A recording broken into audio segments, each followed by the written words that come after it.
सोलापूर जिल्ह्यातील बार्शी तालुक्यातील महागाव या गावात शंकर उत्तम पटाडे आणि बायको रुपाली शंकर पटाडे आपल्या 2 मुलांसोबत राहत होते। नवरा शंकर व्यापारी असल्यामुळे दिवसभर घराच्या बाहेरच जास्त असायचा आणि त्याची बायको दिवसभरच घरी मुलांची देखभाल करून घर सांभाळत होती। शंकरची बहीण देखील बार्शीच्या अलीकडेच राहत होती आणि तिचा मुलगा म्हणजे शंकरचा भाचा, त्याचं नाव होतं गणेश अनिल सपाटे। गणेश फक्त 26 वर्षाचा तरुण होता। एकाच गावात राहत असल्याने मामा मामी आणि त्यांचा भाचा गणेश यांचे एकमेकांच्या घरी नियमितपणे येणे जाणं असायचं। हा भाचाही वारंवार मामाच्या घरी येत असायचा। त्याचं कारण देखील असं होतं की त्याची मामी ही दिसायला खूपच सुंदर होती आणि या 26 वर्षाच्या भाच्याचं मन त्याच्या रुपाली मामीवर पहिल्यापासूनच आलं होतं। म्हणून तो काही ना काही कारण काढून रुपाली मामीसोबत जास्तीत जास्त वेळ घालवण्याचा प्रयत्न करत असायचा। तो मुद्दामूनच ज्यावेळी त्याचा शंकर मामा कामाला निघून जायचा त्यावेळीच त्यांच्या घरी जायचा आणि मामीसोबत जवळीक साधण्याचा प्रयत्न करायचा। तिच्यासोबत तो गप्पा गोष्टी करायचा। मामी रुपालीच्या देखील काही गरजा होत्या आणि त्या गरजा भाचा गणेश नियमितपणे पूर्ण करायचा। म्हणून रुपाली देखील भाचा गणेशवर प्रेम करायला लागली होती। त्या दोघांनी आता अनैतिक शरीर संबंध चालू केले होते। त्यांचे फोनवर बोलणे खूप जास्त वाढलं होतं। ज्यावेळीस मामा घरी नसायचा त्यावेळी हा भाचा रोज घरी यायचा आणि मुलंही शाळेत असल्यामुळे दोघांचाही अनैतिक संबंध घरातील बेडरूममध्ये सुरू असायचा। नियमितपणे हे सगळं सुरू होतं आणि कुणालाही याची भनक नव्हती। मामी भाच्याचं नातं होतं म्हणून त्यांच्यावर संशय देखील कुणी घेतला नाही। परंतु एक दिवस दुपारची वेळ होती आणि मामी प्रेमाच्या गोष्टी आपल्या भाच्यासोबत फोनवर बोलत होती। त्याचवेळी तिचा नवरा शंकर तिला फोन करत असतो, परंतु बायकोचा फोन त्याला वारंवार बिझी येत होता आणि परत तिने स्वतःहून त्याला फोन देखील केला नव्हता। तेव्हा घरी आल्यानंतर मामा मामीला विचारतो, नेमकं तू कुणासोबत इतका वेळ बोलत होती? रुपाली, इतका वेळ फोन करूनही तुझा फोन सारखा बिझी येत होता। तेव्हा मामी हसून बोलते, काही नाही, एका मैत्रिणीचा फोन आला होता, पण याआधी असं कधी घडलं नव्हतं म्हणून शंकर मामाला आता थोडा संशय आला होता। त्यामुळे रुपाली मामी झोपल्यानंतर तो तिचा मोबाईल चेक करतो, परंतु त्या मोबाईलमध्ये कोणताही नंबर नव्हता। म्हणजे मामीने अगोदरच नंबर डिलीट करून ठेवला होता। आता मात्र या मामाच्या मनामध्ये मामीबद्दल अजूनच शंका निर्माण झाली आणि तो तिला सारखं विचारायला लागला, तू दुपारी फोनवर कुणासोबत बोलत होती, खरं सांग, आणि त्या व्यक्तीचा नंबर तू डिलीट का केला? माझ्या पाठीमागे या घरात काय चालू आहे हे सगळं आता तू मला सांग। या कारणावरून या दोघांमध्ये खूप भांडण सुरू झाले।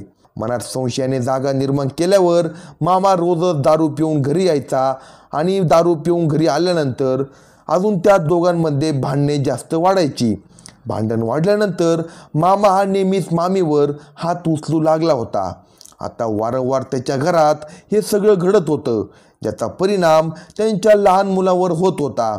या मामा मामीचा दोघांचाही आता अजिबात जमत नव्हतं।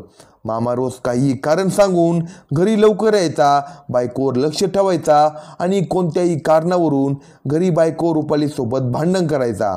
त्याच्या मनात बायकोबद्दल आता शंका निर्माण झाल्या होत्या।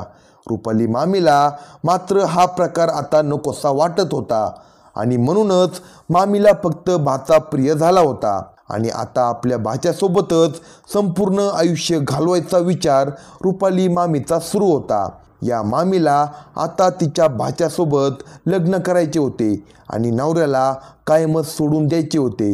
म्हणून एक दिवस नवरा घरात नसताना परत मामी भाच्याला फोन करते आणि मनात चालणाऱ्या गोष्टी सांगते, मला आता तुझ्यासोबतच लग्न करायचं आहे, आपण दोघे लग्न करून चांगला संसार नव्याने सुरू करू आणि यामध्ये मला तुझी मदत हवी आहे। तुझ्या मामापासून सुटकारा हवा आहे। या भाच्याला सुद्धा मामीकडून काही गोष्टी हव्या होत्या आणि त्या मिळतही होत्या। दोघांच्याही गरजा अशा अनैतिक संबंधामधून पूर्ण होऊ लागल्या होत्या। दोघांच्याही मनातील जी वासना होती ती वासना बाहेर निघत होती। त्यामुळे हे दोघेही एकमेकांसोबत लग्न करण्यासाठी तयार होतात। परंतु या दोघांमध्ये जो अडथळा येत होता तो म्हणजे या शंकर मामांचा. रुपालीच्या नवऱ्याचा जोपर्यंत तो जिवंत आहे तोपर्यंत आपल्याला लग्न करता येणार नाही असं भाच्याला वाटत होतं. त्यामुळे मामी आणि भाचा या दोघांनी मिळून एक मोठं षडयंत्र तयार केलं. काहीही करून मामाचा काटा काढून टाकायचा.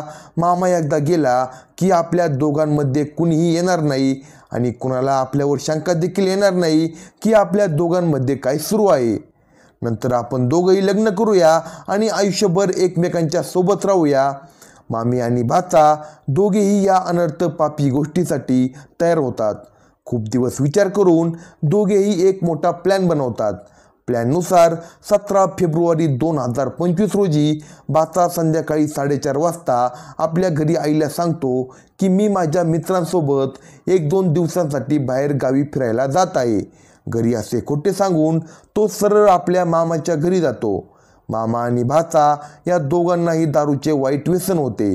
दोघेही नियमितपणे दारू पीत बसायचे. मामाचा भाचा लाडका होता म्हणून तो त्याच्यावर कधीही संशय घेत नव्हता. त्यामुळे त्या दिवशी भाचा मामाला बोलतो, मामा आज आपण बाहेर जाऊन दारू पिऊ. खूप दिवस झाले आपण बाहेर गेलो नाही. मामाला भाचा आणि आपल्या बायकोबद्दल काहीच माहीत नव्हतं म्हणून भाचा असं म्हटल्यावर बाहेर जायला मामाने लगेच होकार दिला. मामा आणि भाचा दोघंही एका बाईकवर बसून दारू प्यायला एका तलावाच्या ठिकाणी जातात. जाताना दोघांनीही दारू विकत घेतली होती आणि त्याच्यासोबत काही खायला प्यायला चकना विकत घेतला होता. दोघेजण महागाव तलावाजवळ जाऊन बसले होते. त्या ठिकाणी दोघेही पाण्याच्या काठावर बसतात आणि दोघेही एकमेकांसोबत दारू पीत पीत मग्न होतात. रात्रीचा अंधार मात्र वाढत चालला होता. दोघेही एका पाठोपाठ एक बॉटल संपवत होते आणि त्याचबरोबर त्यांच्या गप्पा गोष्टीही रंगल्या होत्या. दोघांनीही खूप जास्त दारू पिली होती. त्यामुळे दोघांनाही आता शुद्ध राहिली नव्हती. त्या भाच्याला मामाला जास्त दारू पाजायची होती परंतु दारूच्या नादात तो स्वतः देखील खूप जास्त दारू पिला होता आणि त्यामुळेच त्याला काही भान राहिले नव्हते. आपण इथे कशासाठी आलो आहे हाच तो विसरला होता.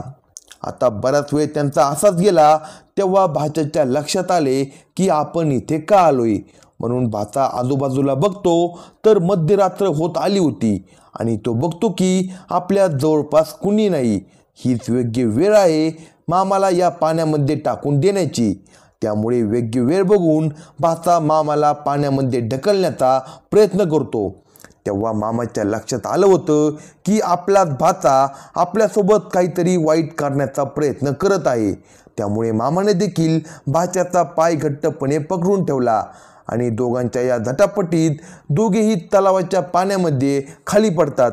दोघांनीही दारू खूप जास्त पिली होती त्यामुळे दोघांनाही शुद्ध नव्हती आणि दोघांनाही पोहतासुद्धा येत नव्हते. म्हणून त्या पाण्यामध्ये दोघेही बुडून श्वास गुदमरून तडफडून मरून जातात आणि त्या दिवशी त्याच ठिकाणी त्या दोघांचाही अंत होतो. एकीकडे जी रुपाली मामी होती ती वारंवार तिच्या प्रियकर गणेशला म्हणजेच भाच्याला फोन करत होती. मध्यरात्र झाली आहे आणि अजून तुम्ही घरी का आले नाही असे त्याला विचारायचे होते. पण प्रियकराचा म्हणजेच भाचा गणेशचा फोन बंद येत होता. काय झालं असेल, आपण ठरवलेला प्लॅन सक्सेस झाला की नाही हे सगळं त्या मामीला भाच्याकडून जाणून घ्यायचं होतं. पण आता तर नवऱ्याचा तसाच भाच्याचा दोघांचाही फोन बंद येत होता. म्हणून मामी घाबरली होती आणि एकीकडे जो भाचा होता त्याला घरचे लोकसुद्धा फोन करत होते पण त्याचा फोन स्विच ऑफ येत होता. त्यामुळे त्या लोकांनी त्याच्या मित्राला फोन केला आणि विचारले, तुम्ही नक्की कुठे फिरायला गेले आहेत. तेव्हा त्या मित्रांनी सांगितलं, आम्ही तर आज भेटलोसुद्धा नाही आणि आम्ही आज कुठे फिरायलाही गेलो नाही. आता मात्र याच्या घरच्यांना वाटलं की आमचा मुलगा गणेश आम्हाला खोटं बोलून नेमका कुठे गेला असेल. मामा आणि भाचा या दोघांच्याही घरचे सकाळपर्यंत त्या दोघांची घरी येण्याची वाट बघतात. मामीला मात्र काळजी वाटत होती या दोघांचाही फोन बंद येत आहे, दोघांनाही काही झालं तर नसेल ना.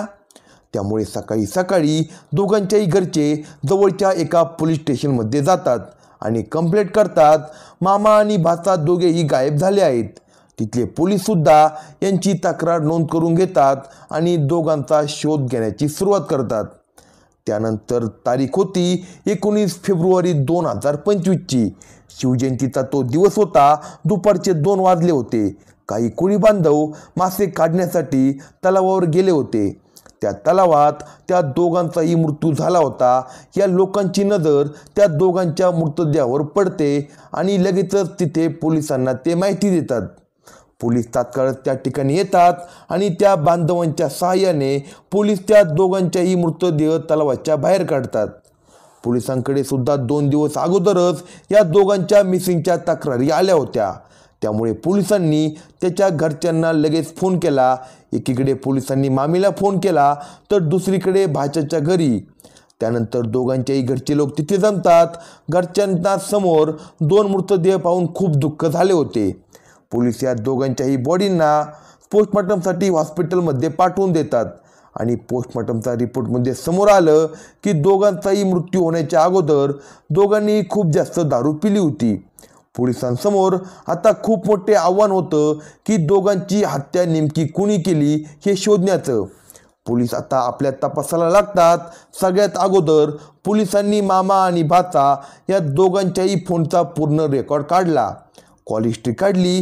त्यात त्यांना समजलं की दोघेही व्यक्ती एकाच महिलेला वारंवार फोन करून बोलत होते आणि ती दुसरी तिसरी कुणी नसून मामीच होती.